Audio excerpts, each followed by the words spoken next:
Okay, we are here together now gathered to hear Visa Kaliva and his experiences of Starpeople and the reality of them in this small planet of ours. And it's the 21st of July 2011. And Visa, please go ahead and start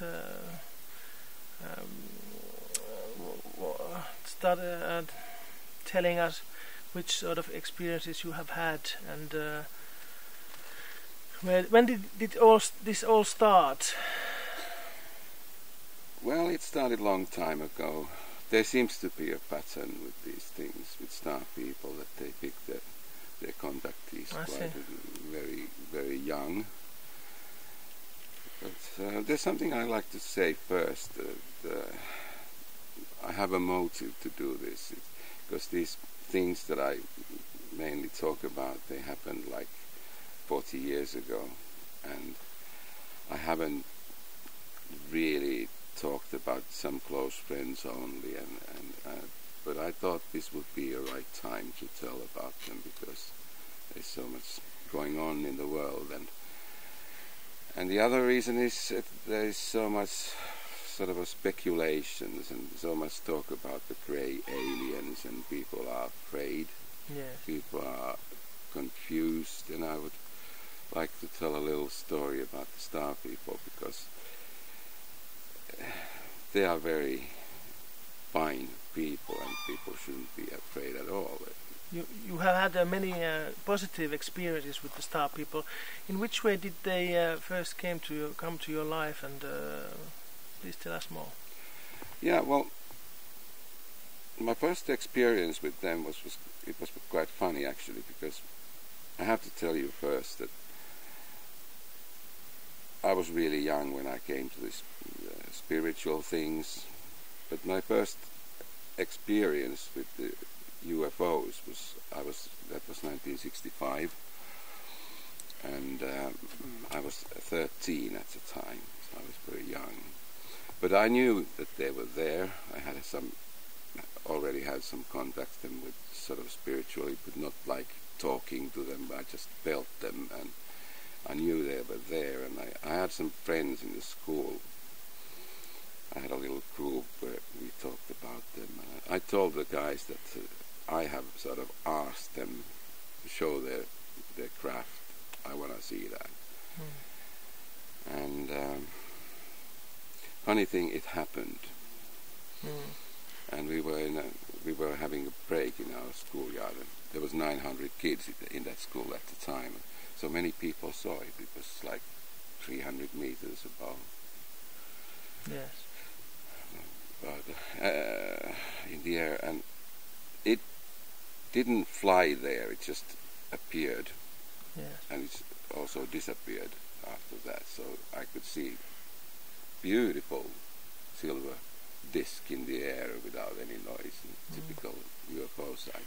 It must have been quite a surprise for a young boy like you when you were 13. And my friends too. Yes. Yeah. I remember I went to the lesson. I couldn't hear what the teacher speaks and anything like that. But after that, I had a lot of things started to happen, and 2 years later, I met some older man who started to sort of introduce me to the Helsinki mystics, where I lived in Helsinki that time, capital of Finland. And then I found my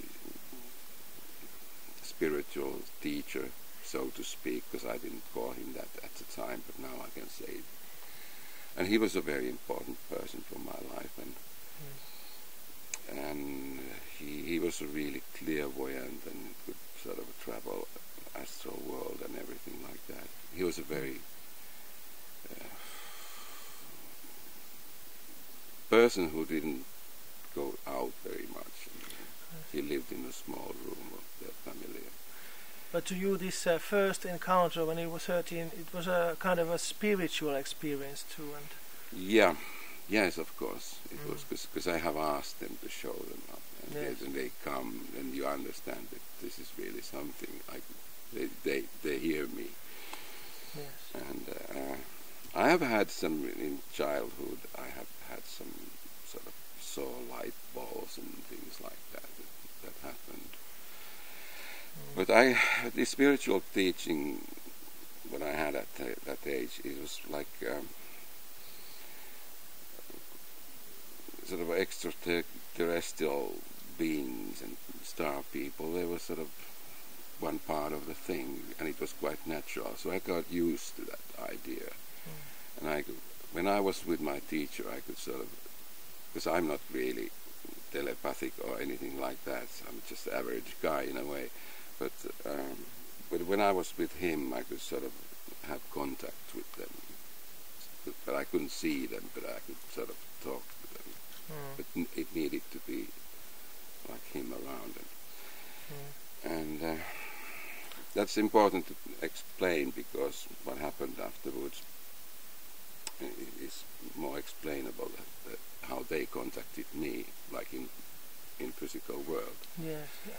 And there's one important thing, that when I'm talking about these star people, I had a contact with star people that live among us. There aren't so many in this planet.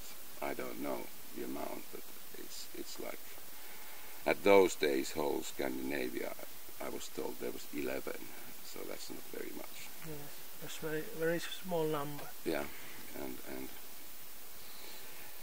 but I don't know. Maybe I should just go to the first meeting. That happened. My father sent me to England in the early 70s. Go to school there for half a year. You were about your 20s then? I was 18 when this happened. Not very old. But I have had sort of 3 years experience with my spiritual teacher at the time. Yeah. Yeah, this is a story about Tepi. I call him Tepi. He's not like, it's not his real name, but I call him Tepi, and that doesn't have any secret meanings, hidden meanings. It's just a funny name, but because he was a funny guy in a way. And this all happened. I traveled to Sweden first, to Stockholm, and then took the train to Göteborg, which is, I think, English pronounced Gothenburg. Yes. It's Gothenburg. And I was supposed to take a boat trip there to England, Dover, England. And I was in this custom hall waiting to get on board. And that's how it happens. There's somebody, just this peculiar man comes out of nowhere from the crowd and comes straight at me and said, "Hello, how are you?" And he was really open and not quiet, not like hiding anyhow. He was just kind of there. I somehow realized that this is not an ordinary person, but I was thinking that he belonged to these secret occult schools that we have in this planet or something like that. But he was he was talking very much, and he was really nice, very cheerful person. And we went on board and took the cabins, and we met on the we went to eat, and there's a funny thing about him, that he was very strict vegetarian.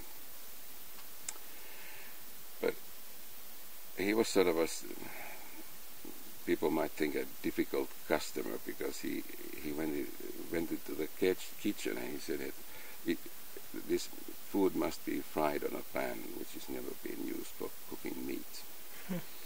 So the cook has to pick up somewhere which is in a box, like a new frying pan. It sounds difficult, but he was so cheerful. Everybody was just laughing. This is a funny guy, and all right. And that's just a little detail. Then in the evening we went to wasn't much to do, because there was quite terrible weather outside and dark nights and in North Sea. And we went to the restaurant and sort of started to chatting, and at the one point he said, Visa, I have to do something. Then he goes around the restaurant and picks up every this lonely person who's sitting alone and asks them to join us. So there was about 10 people then. Well, it was just, I don't remember what we talked, but it was a nice atmosphere. He was a very good guy with this, and it was a very nice evening, but I can't remember, it's 40 years ago, I can't remember what we talked about. But at some stage he's told me that he wasn't traveling first class as as me too, and there were these cabins with 4 bunks, like lower and higher, and he said that he doesn't like the vibrations at all. There's these 3 people that are in his cabin. I said, it's all right, you can come to mine because there's nobody else, I'm alone there. So that seems a little bit like a arranged thing, but he even went to get his luggage, which was only a sort of a handbag carrying on a shoulder. He didn't have I didn't have real luggage. And he came to my cabin, and he quite immediately sort of started to open, sort of revealing who he really is. And first he took I got some pictures you want to see. He took an envelope, and there was like 5 or 6 very good black and white photographs of UFOs. I didn't realize it then, but I thought about it afterwards, that I should have thought about it then, but I just didn't recognize. They were all landed UFOs. There's only one picture it was flying. And he showed them, and I was quite amazed. And those were the days where you couldn't forge photos so easily you can do now. Yeah, that's true. Yeah. And I've never seen those photos anywhere published.